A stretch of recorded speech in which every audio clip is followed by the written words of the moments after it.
Habang maraming taong masayang sinasalubong ang araw ng Pasko,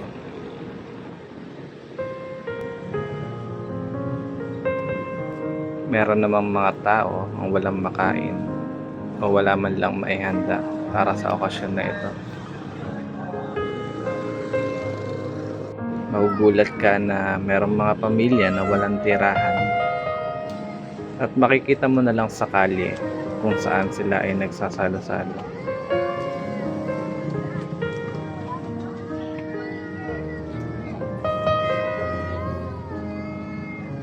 Bata!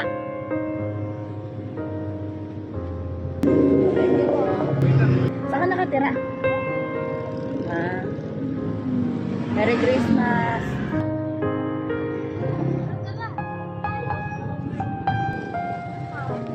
Kumain na kayo? Ayan na. Kainin nyo yan, ha?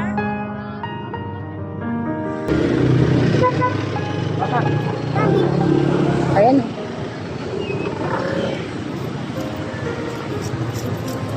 Kumain ka na?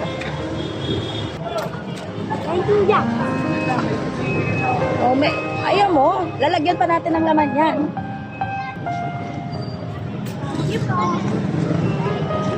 Happy New Year. Kumain ka na? Oh. Yan. Thank you po.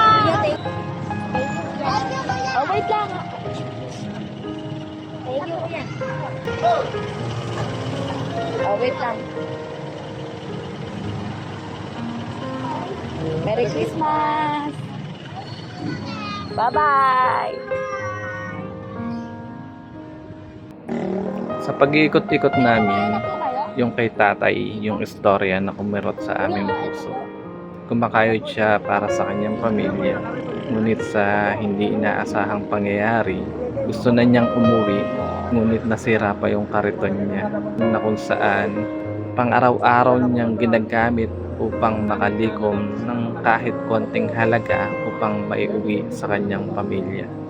Dalawang kalungkutan sa mukha ni tatay habang pinakausap namin siya. Hindi man lang siya makadiringin sa amin ng diretsa at hindi makapagkwento dahil alam ko sa kanyang mga mata maaaring tumulo yung luha niya kapag binigay pa niya yung mga impormasyon na mabigat sa kanyang puso. Sobrang saya ng Pasko.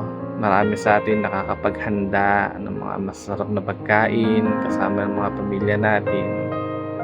Ito ang gusto naming simulan na Pasko para sa amin. Yung makapagbigay man lang ng ngiti kahit papano, ma-share man lang yung blessing na binibigay ng Diyos para sa amin.